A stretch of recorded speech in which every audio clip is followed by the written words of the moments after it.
Chris Sewall here, baseball card collector, investor, dealer, in that order. Welcome everyone. Today I wanted to share two stories, sort of from the files of adventures in card dealing. And I got the idea for the video when a friend of mine went to my eBay store and was just looking over my feedback and stuff and saw that I had a neutral feedback comment. And I've gotten, neutral feedbacks and even negative feedbacks over the years, but at the moment I have no negatives for the last 12 months, but I've gotten some. And they clicked on the neutral comment just to see what was it about and thought it was a very, very ridiculous comment, which it is. The person left the comment, I paid too much for mostly PSA 8 cards based on recent data. Well, this was a listing, and I can't show it because it's more than 3 months old, but this was a listing of 16 Peyton Manning cards that were all graded. And in the photos, you could see all 16, like they were very clearly laid out. The first photo had all 16 laid out, and then additional photos showed up close with like 2 or 3 or 4 in a photo. You could see every card very clearly. You could see every grade very clearly. You could read the label very clearly. There was nothing weird about it. I had it listed for $600 or best offer. They offered $450, and I accepted their offer. I shipped them exactly the 16 cards. They got exactly the 16 cards that they paid for at the price that they offered, and then leave this comment that I paid too much for mostly PSA 8 cards. Sort of a silly comment to have left. And leaving neutral feedback for this sort of thing is probably something I could have fought with eBay, but I didn't bother. I did follow up with the buyer and sent him an email and said, hey, I'm sorry to hear you were unhappy with the order. Was there anything wrong with it? Like, were the cards not what you expected? Or anything like that, and they never responded. But it got me thinking, what is some of the more bizarre or unreasonable feedback I had gotten on eBay over the years?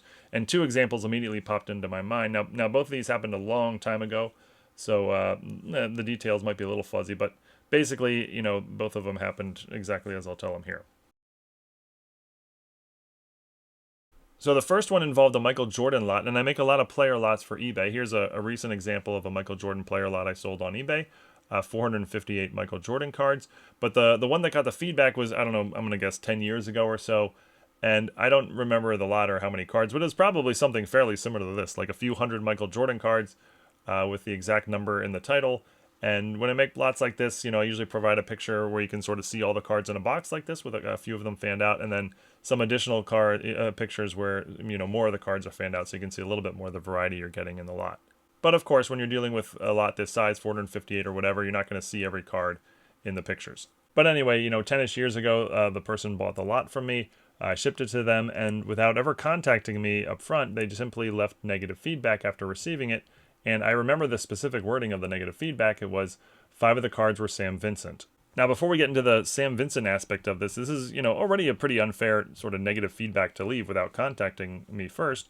I think, today the eBay etiquette is better well known that you need to contact the seller. But, if you buy a lot of cards on eBay, hundreds of cards, and 5 of them are off, and it's not like 5 of the important cards, well, most people would probably let that slide. But okay, if you didn't want to let that slide, yeah, you just contact the seller. And in this case, I would have said, oh, my apologies, honest mistake here. I'll ship you 5 extra cards, or I'll give you a $10 refund, or, whatever made sense. But what makes the negative even funnier is that the card he was complaining about was this card here. There were 5 copies of this card in the lot. And it's a 1990 Hoops Sam Vincent. And I'm actually going to share the story of this card. It's a pretty interesting card. We'll go off on a quick tangent here. But a 1990 Hoops Sam Vincent, if you look closely, that is actually Michael Jordan there in the foreground wearing the number 12 jersey.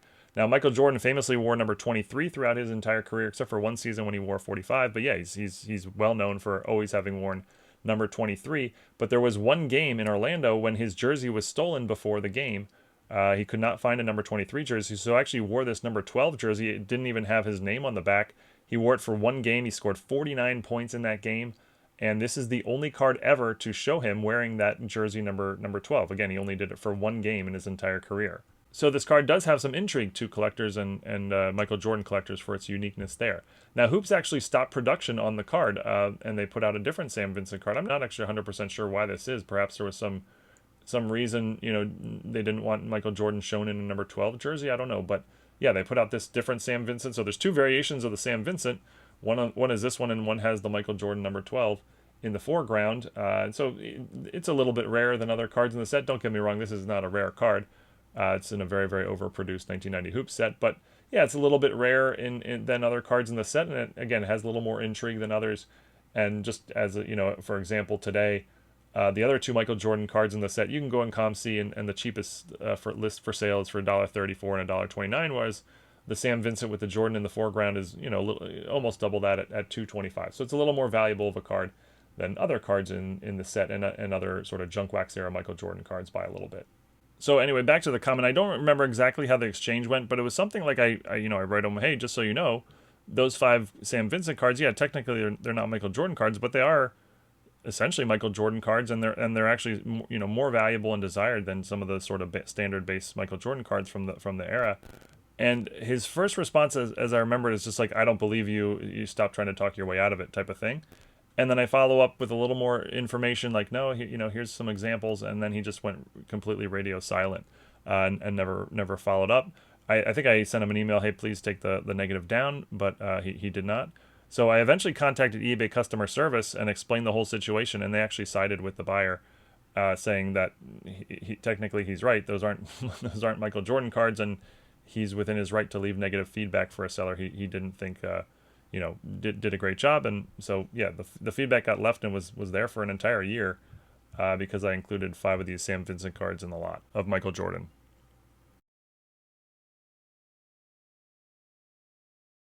All right, the second eBay feedback story goes way back. I'm gonna guess this was like 2002 or something like that. But for anyone who wasn't in the hobby back then, the early days of eBay, and eBay sort of popped up mid to late 90s. They got pretty relevant pretty quick. But the early days of eBay were, basically the wild west. There was no protection in either direction. This was before the days of electronic payments. So you would win an auction on eBay, and you would basically just mail a check or a money order or cash, to a stranger, and hope that they shipped you the cards that they had promised. And if they didn't, there wasn't really anything you could do. There was no protection from eBay. I mean, I guess you could like call the police or check with your bank or whatever, but really the only thing you could do was leave them negative feedback. And then the feedback system was very new in its idea and very flawed, as going to play a part in the story here. So again, it was probably about 2002 or so, and at the time I owned a 1999 Upper Deck Century Legends complete base set. This is a 135 card set. And I mean, it's not an expensive set. Here's a couple copies listed for sale today. There's one on eBay for $45. Here's another one listed for $55. So yeah, I owned a copy of this set, and I had it listed in my store at the time, I believe, for $30. Somebody messages me through eBay, and they say, hey, I'm not interested in the complete set. I'm actually putting together a set of my own, and I only need the Wade Boggs card. I'll give you could you sell me just the Wade Boggs? I'll give you $1 for it. And I write back, no, that would cost me more than $1 to ship it. And they write back, oh, you can ship it in a plain white envelope with just a regular old stamp, which, I don't know, at the time cost, 50 cents maybe. So he was trying to make the case that, okay, if he gives me $1, I spend 50 cents on shipping, then, I'll make 50 cents on the card, and the card isn't even worth 50 cents. It's really only worth, 25 cents or whatever. So it was a good deal for me. I write right back again, no, I wouldn't be interested in that. I have a complete set here. I don't want to sell just one card out of the set, because then I'll have an incomplete set. I'm really only selling this as a set, and my asking price is $30. So somehow this sort of escalated quickly, and I think he thought I was being obnoxious, and I probably was. And I thought his request was kind of ridiculous. But today I wouldn't even engage in this conversation. I would just drop it immediately. But back then we were both sort of trying to one up each other, and he was saying things like, dude, I'm offering you double for your card here, stop being a jerk and sell it to me. And I was saying, go buy it somewhere else. And he was like, look, nobody's selling it on eBay for anything less than $2. I'm not paying $2 for a 25-cent card.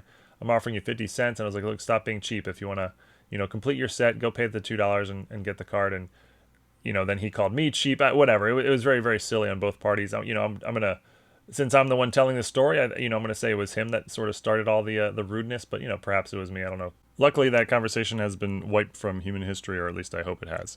Anyway, as I mentioned, back then, the feedback system on eBay was pretty primitive, and as I remember it, anyone could leave feedback for anyone else at any time, regardless of whether they had purchased anything from them or not. Today, you have to have been engaged in a transaction with someone else to have to leave them feedback, either as a buyer or a seller, but back then, there was no rule such as that. So this person went on my account and left a negative feedback. And I don't remember exactly the wording, but it was something very similar to this. Cheap seller has to use a beggar cup on the street to beg for pocket change. I thought it was sort of an ironic comment, but this one also stayed with me for a full year. I think back then there was no system in place for having unreasonable feedback removed, so nothing I could really do. But that's it, my 2 bizarre eBay feedback stories. Would love to hear other people's stories. Did any of you have a similar experience where you received feedback that was completely unreasonable or way out of left field or whatever it is? But until next time, have a great rest of your day. Thanks, everyone.